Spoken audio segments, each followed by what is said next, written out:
আমাদের বাজেটে যে জিডিপির যেই প্রবৃদ্ধি লক্ষ্যমাত্রা যেটি ধরা হয় এবং আন্তর্জাতিক সংস্থাগুলোর যেই টার্গেট সেখানে একটা গ্যাপ থাকে, এটিকে কাঙ্ক্ষিত মাত্রায় করতে গেলে কেমন কাঠামো হওয়া উচিত বাজেটের? মানে কোন জায়গাটাতে আমাদের আসলে সংকট থাকে যে কারণে ব্যবধানগুলো থেকেই যায়?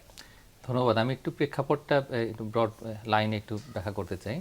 প্রথমত এই সরকার কিন্তু একেবারে যখন দায়িত্ব নিয়েছে, দায়িত্ব নেওয়ার 10 দিনের মাথায় কিন্তু একটা বড় যুদ্ধ শুরু হয়ে গেছে, যে ইরান যুদ্ধ, এবং এরপরে সেটা মধ্যপ্রাচ্য জুড়ে ছড়িয়ে গেছে এবং সারা পৃথিবী জুড়ে জ্বালানি যে সংকট, সেটা কিন্তু একটা বড় রকমের কিন্তু আমাদের কনস্ট্রেন্ট বা আমাদের একটা বড় রকমের দুর্বলতা, এটা একটা। দ্বিতীয় হলো যে উত্তরাধিকার সূত্রে এই সরকার কিন্তু একটা মানে অনেকটাই এলোমেলো অর্থনীতি পেয়েছে, এবং ব্যাংকিং খাত থেকে শুরু করে পুঁজিবাজার যদি আমরা ধরি, একই সঙ্গে যে ব্যবসার যে অবস্থা, তারপরে যে এখানে রেভিনিউ জেনারেশন, সব দিক থেকে কিন্তু মানে দুর্বলতার শেষ নেই। তো এইটা একটা বড় সমস্যা। বিপুল পরিমাণে ঋণ, এর মধ্যে প্রায় $115 বিলিয়ন মতো কিন্তু বৈদেশিক ঋণ, যেটা প্রাইভেট সেক্টরে এরকম প্রায় 30-35 বিলিয়ন, আর বাকিটা হচ্ছে পাবলিক সেক্টরের। তো এই অবস্থা মানে ক্রমপুঞ্জীভূত ঋণ হলো প্রায় 23 লক্ষ কোটি টাকা।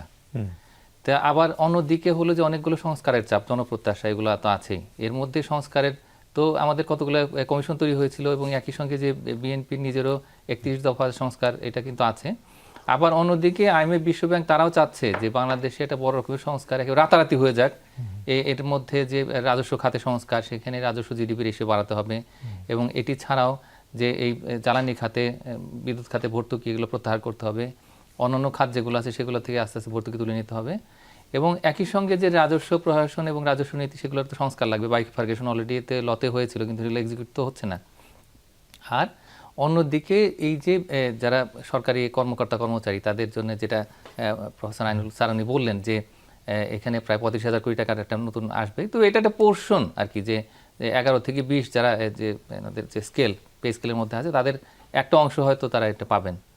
তো এটাগুলো আসবে, মানে সব মিলিয়ে কিন্তু আসলে এমন একটা এলোমেলোর অবস্থার মধ্যে আছে। কিন্তু এটাও সত্য যে এই বর্তমান সরকার কিন্তু খুব প্রোঅ্যাক্টিভ, মানে অত্যন্ত ইতিবাচক মনোভাব নিয়ে তারা এই জ্বালানি সংকটের সমাধান করার চেষ্টা করে, যতটুকু আছে আর কি। এর মধ্যে থেকে চীন, ভারত, তারপরে একই সঙ্গে সিঙ্গাপুর, মালয়েশিয়া, বিভিন্ন জায়গা থেকে কিন্তু এই জ্বালানি পণ্য নিয়ে এসছেন, এবং নিয়ে এসে এখন আসলে সরকারের মূল মনোযোগ কিন্তু এই জ্বালানি সমস্যা, এবং যে এই হঠাৎ করে মধ্যপ্রাচ্য যুদ্ধকে কেন্দ্র করে যে অবস্থাগুলো তৈরি হয়েছে, তো সেটাকে কোনোভাবে সামাল দেওয়াটা কিন্তু তাদের একটা বড় লক্ষ্য।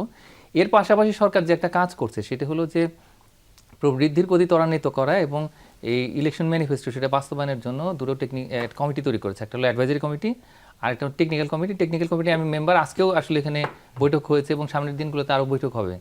তো এবং একটা বিষয় হচ্ছে যে খুব দ্রুত একটা কিন্তু স্ট্র্যাটেজি পেপার তৈরি হবে, এবং এই স্ট্র্যাটেজি পেপার বাস্তবায়ন দিয়ে কিন্তু এই বাজেটটা শুরু হবে। তার মানে এই না যে হঠাৎ করে সরকার যে 9 লক্ষ কোটি টাকার বাজেট একটা বাস্তবায়ন করছে, কিন্তু একই সঙ্গে অনেকগুলো প্রি কন্ডিশন আছে যেগুলো মাথায় নিচ্ছে, এবং একই সঙ্গে একটা হাই গ্রোথ সিনারিওতে চলে যাবে বাংলাদেশ। এবং এইখানেই কিন্তু গ্রোথের একটা রিলেভেন্স, মানে একদিকে বিশ্বব্যাংক, IMF এবং এশীয় উন্নয়ন ব্যাংক, তারা একটা লো গ্রোথের কিন্তু একটা পাথের কথা বলছে, হাই ইনফ্লেশন, লো গ্রোথ, এবং সেটা 3.9 থেকে 4.9% পর্যন্ত, মানে কোনোভাবে 5%ও নয়। এরকম একটা গ্রোথ সিনারিও আছে আমাদের সামনে। কিন্তু সরকারের যে লক্ষ্যমাত্রা, সেটা হচ্ছে যে তারা 6-7-এর মধ্যে নিয়ে যাবে, এবং তাদের নমিনাল জিডিপি গ্রোথ থাকবে হচ্ছে যে 10 থেকে 11%। এই ধরনের একটা সিনারিও করে আগামী 5 বছর এবং 10 বছরের জন্য এটির প্রেক্ষিত, ওইটা চিন্তা করে যে 2034 সালের মধ্যে যেটা $1 ট্রিলিয়ন ইকোনমিতে যাবে। তো সেইটাই হচ্ছে বড় ব্যবধান, যেটা আপনি বলছেন। যে এবং আগামী বাজেটে কিন্তু একটা বড় চ্যালেঞ্জ থাকবে যে কীভাবে প্রবৃদ্ধিটাকে ত্বরান্বিত করা যায়, এবং একই সঙ্গে মূল্যস্ফীতির যেটা হলো এখন মূল বিষয়টা হচ্ছে যে মূল্যস্ফীতির সঙ্গে আবার প্রবৃদ্ধির যে সম্পর্ক, যে মাইক্রোইকোনমিক যে ডাইনামিক্স আমরা দেখি, এবং একই সঙ্গে আমরা কিন্তু দীর্ঘদিন ধরে মূল্যস্ফীতি কমানোর চেষ্টা করছি। আমরা কিন্তু সর্বশক্তি নিয়োগ করেছি এখানে। প্রাইভেট সেক্টরের অবস্থা কিন্তু খুব খারাপ হয়ে গেছে, যে তারা এরকম লোন পাচ্ছেন না, কন্ট্রাকশনারি মার্কেট পলিসি। এর মধ্যে আমরা গ্রোথটা করবো কীভাবে? এটা কি সরকার যে এখন 30%-এর বেশি যে পাবলিক সেক্টর গ্রোথ আছে ক্রেডিটের, তো সেটা দিয়ে কি আমাদের প্রবৃদ্ধি হবে? সরকার তো প্রবৃদ্ধি এনে দিতে পারবে না, এনে দিতে পারবে হচ্ছে প্রাইভেট সেক্টর, কিন্তু সে তো লোন পাচ্ছে না, তার কস্ট অফ বিজনেস কি ভেরি হাই। তো এই অবস্থায় আমি মনে করি যে সামনের দিকে যদি ইনফ্লেশন আরও বাড়ে এবং গ্রোথটা যদি না বাড়ে, তাহলে অবস্থাটা কেমন হবে? যদি না হয়, আমরা মানে ওরকম একটা জায়গায় যেতে না পারি, তাহলে সেক্ষেত্রে সিনারিও কী হবে? তো সেটার কিন্তু ক্যালকুলেশন আমরা করছি না। তো এখন আমরা 9 লক্ষ কোটি টাকার যে বাজেটটা চিন্তা করছি, অনেকগুলো কনস্ট্রেন্ট আছে, কিন্তু একই সঙ্গে এটাও ঠিক যে আমাদের একটা এক্সপানশনারি ফিসকাল পলিসি, এক্সপানশনারি মানিটারি পলিসিতে যেতে হবে। এটা না গেলে আসলে আমাদের সামনে ওরকম কোনো ভালো কিন্তু জায়গা, মানে অর্থনীতিতে অন্তত একটা জায়গা আমরা যেতে পারবো না। আপনি লোনের কথা বলছিলেন, আইএমএফ এর যে এখন ষষ্ঠ কিস্তির বোধহয় পাওয়ার, ষষ্ঠ এবং সপ্তম, সেটি তো এক ধরনের অনিশ্চয়তার কথা বলা হচ্ছে, আবার সরকারের মধ্যে আরও লোন চাইছে বলে এরকমটি শোনা যাচ্ছে। সেটি আসলে কিভাবে আমাদের অর্থনীতিতে প্রভাব ফেলবে? হ্যাঁ, এখন একটা স্কুল অফ বা থট পাওয়া আছে, যাবে কিনা লোন? স্কুল অফ থট আছে যে তারা মনে করে যে আমাদের এই মুহূর্তে আইএমএফ এর লোনের প্রয়োজন নেই, মানে যে লোনটা আছে, যে প্যাকেজটা আছে, ওইটা ডিসকন্টিনিউ করলেও আমাদের কোনো সমস্যা হবে না। তার কারণ এই মুহূর্তে আমাদের যে ফরেন এক্সচেঞ্জ রিজার্ভ, সেটা প্রায় তাহলে আমরা চাইছি কেন? $35 বিলিয়ন কিন্তু অলরেডি একটা গ্রস এটা আছে। যদি আমরা BBM6 এর হিসাব করি তো $30 বিলিয়ন মতো। এই যে এই আকুর যখন লোনটা শোধ করে প্রতি 3 মাস পর পর, তখন কিন্তু একটু এদিক ওদিক হয়, হয়তো $1 বিলিয়ন হয়, আবার সেটাকে আমরা রিকভার করি। এই মুহূর্তে রেমিটেন্সের ফ্লোটা ভালো, যদি এক্সপোর্ট গ্রোথে যে হঠাৎ করে আমরা দেখলাম লাস্ট মান্থে কিছুটা পজিটিভ গ্রোথ হয়েছে, তো এটা একটা ভালো সংকেত। যদি সামনের দিনগুলোতে এটা চলতে থাকে তাহলে হয়তো আমরা আরো স্ট্রং আমাদের রিজার্ভ তৈরি করতে পারবো। কিন্তু আলটিমেটলি ঘটনাটা কি ঘটছে, আমাদের রিজার্ভ বাড়ছে ঠিকই, কিন্তু প্রাইভেট সেক্টরে ইনভেস্টমেন্ট হচ্ছে না। তো আমরা তো ক্যাপিটাল মেশিনারি এসের এগুলো তো ইম্পোর্ট করতে পারছি না। এই প্রাইভেট সেক্টরের এক্সপানশনের জন্য তো আমাদের একটা ফ্লেক্সিবল মনিটারি পলিসি দরকার। এখন আইএমএফ এর যে লোন প্যাকেজ, সেটা ডিসকন্টিনিউ যদি আমরা করি, হাইপোথেটিক্যালি ধরছি, ওই ঝুঁকিতে সরকার যাবে না।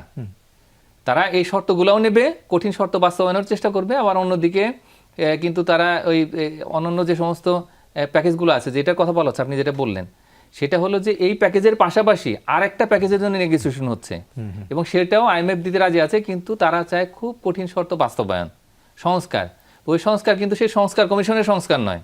তো এটা কিন্তু আমাদের বুঝতে হবে। তো সুতরাং আসলে অনেকগুলো কঠিন পথ আসা অপেক্ষা করছে আমাদের জন্য। তো এই বাস্তবতা মাথায় রেখে হচ্ছে আমাদের বাজেট আসছে সামনে, এবং অনেকগুলো চ্যালেঞ্জ, যেটা আমি বলেছি যে চ্যালেঞ্জ কিন্তু আর গুণে শেষ করা যাচ্ছে না এমন অবস্থা। কিন্তু বলা হয় যে আইএমএফ এর এই শর্তগুলো দিন শেষে সাধারণ মানুষের উপর চাপ বাড়ায় প্রত্যক্ষভাবে। অবশ্যই, তার মানে কি আরো চাপ আসতে সামনে অবশ্যই একটা চাপ অপেক্ষা করছে, এবং সরকার কিন্তু ইতিমধ্যে একটা ইন্ডিকেশন দিয়েছে যে তারা বলেছে যে ক্যারট অ্যান্ড স্টিক, হ্যাঁ, তো সেটার জন্য অপেক্ষা করতে, যে সংস্কারও করবে তারা, এবং একই সঙ্গে আইএমএফ এর যে লোন প্যাকেজ সেখান থেকে পিছিয়ে যাবে না। কারণ আইএমএফ এর লোন প্যাকেজ থেকে চলে যাওয়ার মানে হলো যে তখন বিশ্ব bank, ADB, European investment bank, তারপরে AIIB, এর পাশাপাশি আবার কিন্তু আরও অন্যান্য সংস্থা রয়েছে, মানে যেমন ফ্রেঞ্চ ডেভেলপমেন্ট ব্যাংক, তো অজস্র কিন্তু ডেভেলপমেন্ট পার্টনার আছে, মাল্টিন্যাশনাল অর্গানাইজেশন আছে, তো তারা কিন্তু আবার তখন পিছিয়ে যাবে। সুতরাং ওই ঝুঁকিটা সরকার নিতে চায় না। এবং সামনে আরেকটা যেটা অপেক্ষা করছে, সেটা হলো যে আপনি একটু বোধহয় দেখেছেন অনেকেই, একটা সুপার করিডোর হচ্ছে টেকনাফ তেঁতুলিয়া, তো সেটার জন্য $78 বিলিয়ন লাগবে। সুতরাং টাকা তো প্রয়োজন সরকারের। সুতরাং তারা কিন্তু এই মাল্টিল্যাটারাল যে সমস্ত এজেন্সিগুলো আছে, তো তাদেরকে আসলে চটাতে চায় না। তো এই কারণে আমার মনে হয় কি যে আসলে এই যখন আমরা ঋণ নেব, তার সাথে অনেকগুলো রিফর্ম প্যাকেজ আছে, এবং এটার যে পুরো ইম্প্যাক্টটা গিয়ে পরে বিজনেস কমিউনিটি এবং সাধারণ জনগণের উপরে পড়তে বাধ্য।